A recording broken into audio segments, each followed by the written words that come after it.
I think you just let them go. I think the beauty of writing on Royal Road is you usually publish about 2,000 words a day. So you have to do it quite quickly. And in that quite quick process of it, things happen you weren't expecting. And I think that's what I've always enjoyed with all my stories really is I don't plan particularly.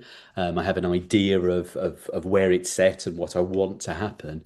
And then you see where it takes you. And I think that's always the most interesting thing is you just try to make sure the characters react to whatever they do in the way that makes sense, and you build up from there. And certainly, I think that tends to make stories feel truer when you don't have the moment where you go, I'm not sure that character would ever have done that because you know the author wanted X to happen and they sort of forced X to happen.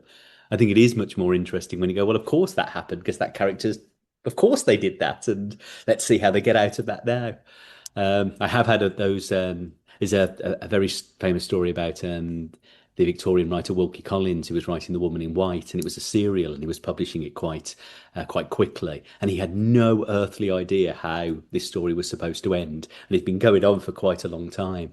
And he'd effectively they started a competition in the newspaper where people had to guess what his ending was, and what he was really doing was trying to find what his ending was going to be because he didn't really know where it wanted to go.